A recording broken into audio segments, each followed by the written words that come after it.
It's time now for our next speaker, a man who I just told or thanked him for making my life easier, and then he smiled and said, "Oh no, I'm actually trying to make your life harder."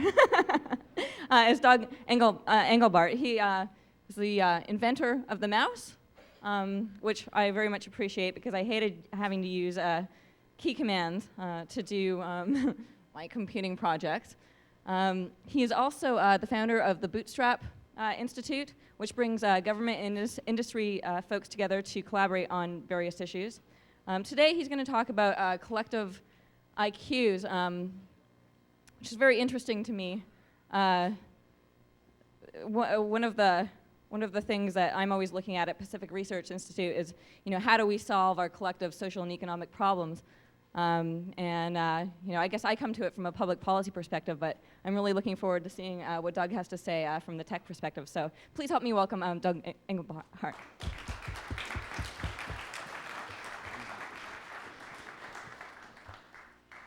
Well, thank you. I was sitting here during all the game business trying to feel like, how could I make a transition between that world and mine? I thought, well, I should stand up and say, I think I'm a failure. Then I would, how do I explain my way out of that? So let me just dive right in. That,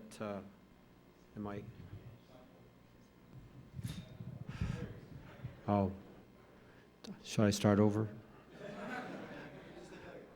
Yeah, okay. I ought to dive right into this because there's many, many years of work and thinking, and on a vector that doesn't seem to be a very prevalent kind of thing.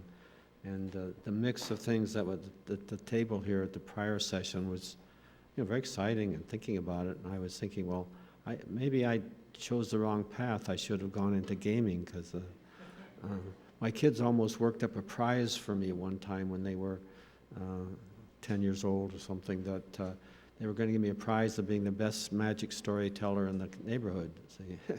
And so then I got into something serious long before that. So let me just dive right in. That all this started once when I moved down to the Bay Area in 1948 and graduated from college at Corvallis, Oregon. And I'd had a couple of years in the Navy as an electronic technician and learned a lot about that. And so anyway, I came down for a job working at Ames Laboratory. It was pre-NASA terms. And after a couple of years, I met this gal and fell in love, and one weekend proposed to her. And the first thing she said, why am I telling you this? The first thing she said was, how many children do you want? What a surprise when you get all your courage up to say, will you marry me? And turns out she wanted 10. And she wouldn't say yes, because I didn't want to quite commit to that. So she was staying with her aunt in the city, and the next morning she looks at me shameful and says, boy, my aunt really lit into me about that, so okay, we'll settle for something smaller. But anyway, I don't know how many of you, most of you have been going through the engaged business, so for the first time really thinking seriously about raising a family and having a home and all the kind of goals of that sort. So driving to work the next Monday, I probably shouldn't have done it, because this is what happened. I was thinking, suddenly I better get my mind oriented about my job and kind of shake off all this other excitement and settle down. And all I suddenly saw was one long hallway, well lit, nice clean floors, well light. Every 20 or 30 foot there was a doorway on the right that was closed, obviously an office or something, but just totally uneventful, leading on forever. And it just really hit me that I don't have any goals for my career. Country kid growing up in the Depression type, just getting a steady, interesting job was such a big deal. And I was 25 years old, imagine that. So I'm very naive. I've never gotten over being naive. So here's what came to my mind soon. So, no, I overdid it.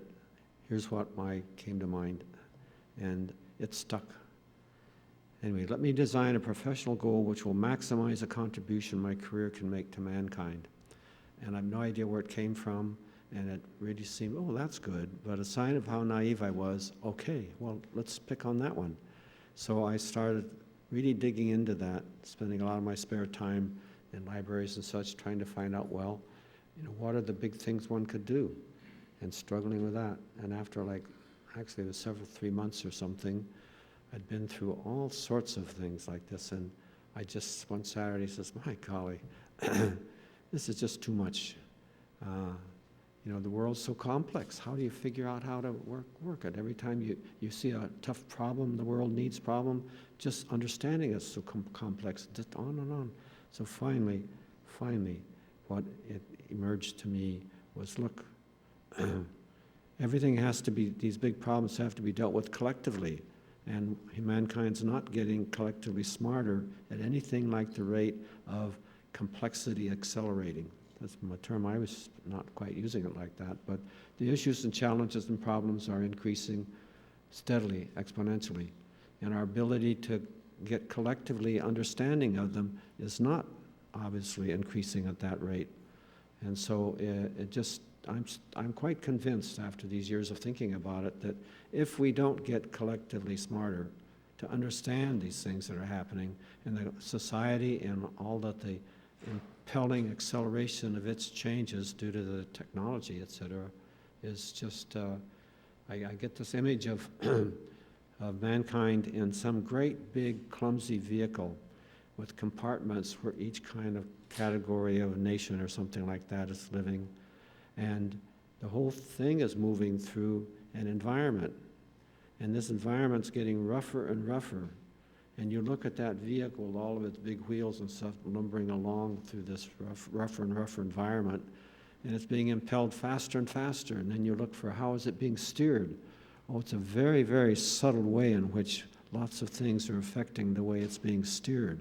Oh, well, that's good. But then how far ahead does it see? Well, the headlights, the visibility downstream is very limited. Well, when we were chugging along at a slow rate, that was one thing. But the acceleration means we just better get better headlights and better visibility ahead, and we sure as hell better find some better way to steer that mechanism, or it's just obviously going to crash. And a crash with the way it's going now is, all right. So that's been impelling me all this time. So seriously, how can we go ahead with the idea of getting collectively smarter? So that started looking at it. So within a couple of hours, because of the nature of the training I'd had in the Navy, and one book I'd read about computers, and oh, how many computers were there in the world? Well, I don't know, but there were like only 3 or 4 in the country at that time. So I'd read the book, tells you that, punch cards go into the machine, and it can print or punch cards out, et cetera. Well, one of the things I learned how to take care of, et cetera, in the Navy was radar. And, so I just knew enough, and I'd finished a degree in electrical engineering, so I knew that, okay, if a computer can punch cards or print on paper, you electronically can drive anything you want on a display screen to show you. And if the radar set can respond to the operator instantly, if a computer can read cards and so on like that, it can certainly then respond to a user. So I got this image of sitting there working interactively with other people saying at the same computer complex tied together to similarly, you could collaborate. That's it. So that was within a few hours of this sort of picture, this sort of image grew me, and that's just ruled my life from then. My poor fiance was told, oh, I've got all this excitement, I'm going to change and do this. And within some time I got admitted to Berkeley because I realized I'd need some graduate research training, not knowing anything what graduate school was like. And Berkeley had a research contract to build a computer, and they'd had it for 3 or 4 years before I got there, and I was there 4.5 or 5 years, and it didn't get finished all that time. But anyway, I took the courses in building it. So this image just stuck with me, and a lot of stuff went on. So let me tell you more, though, about the thinking and all that goes into this.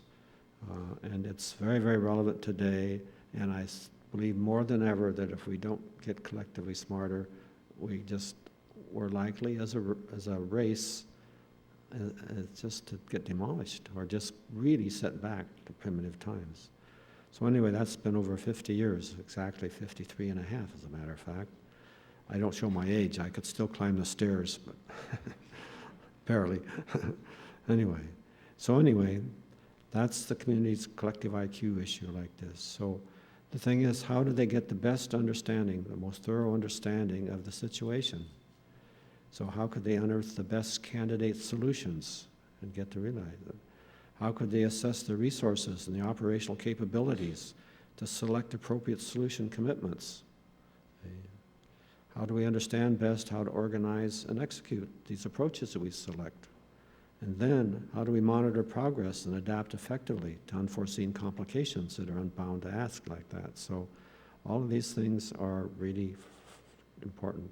So more unfolded about the way of thinking about this. So I get this image about saying, oh, here's this whole bunch of parties involved collectively in some big issue, dealing with the external environment or something. So they're interacting with the environment and ingesting information about it, scanning it, etc. And they have to develop, they record the dialogue between them and they collect the intelligence from the outside world and they develop some kind of knowledge product that's the understanding they have. So this process over here of concurrently developing, integrating, and applying knowledge is, I just said, well, that's the kind of capability you have to do. And I just used the acronym to Kodiak Capability. So it's like saying, oh, if we went around and did a survey of the world now, is saying, well, what's our Kodiak capability?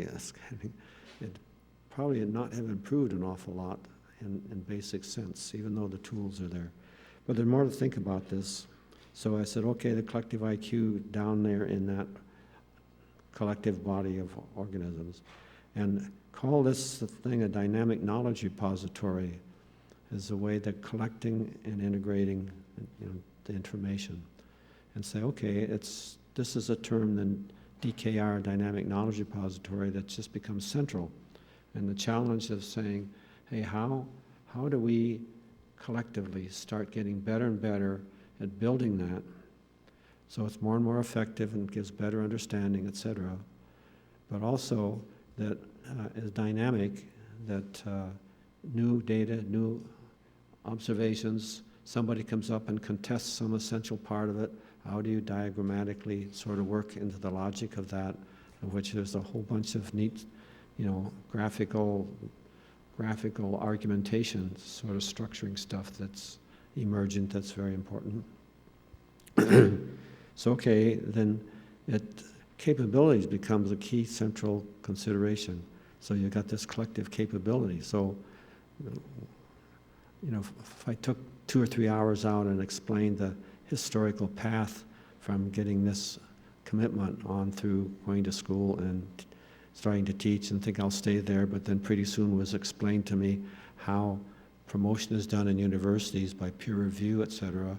And then if I kept talking about this kind of computer usage, I'd be an acting assistant professor forever, barely that or something. So, I realized that was true, so I left the university and started looking. So one of the places I went was Hewlett-Packard, which this is very much pre-Silicon Valley, but I'd known about Hewlett-Packard because their equipment was sort of things we learned to use as a Navy technician, see.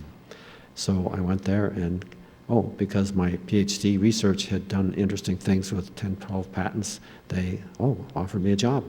And that's great. And I got to meet Hewlett-Packard and was very impressed and was driving home to Berkeley and all excited. And then I stopped someplace up the line here and called up the research head to say, Barney, it's exciting to think of coming to work with you guys, but I'm committed to work with computers very much in the future, so I'm assuming you guys are going to get involved in computers pretty soon. Oh, sorry, Doug, not a chance. So there's a big issue we come into here called paradigms, and you realize what it's like. So I ended up with Stanford says, well, sorry, computers are going to be, it's just a service activity. We don't contemplate ever having courses in it, in the design. So I took a job at Stanford Research Institute, that's now SRI, just quietly came in and got a job, and took years to get going, which in itself is a very interesting study about that. But this capabilities thing is very key in all this thinking. So this important things to observe about our capabilities. Consider how they are derived. The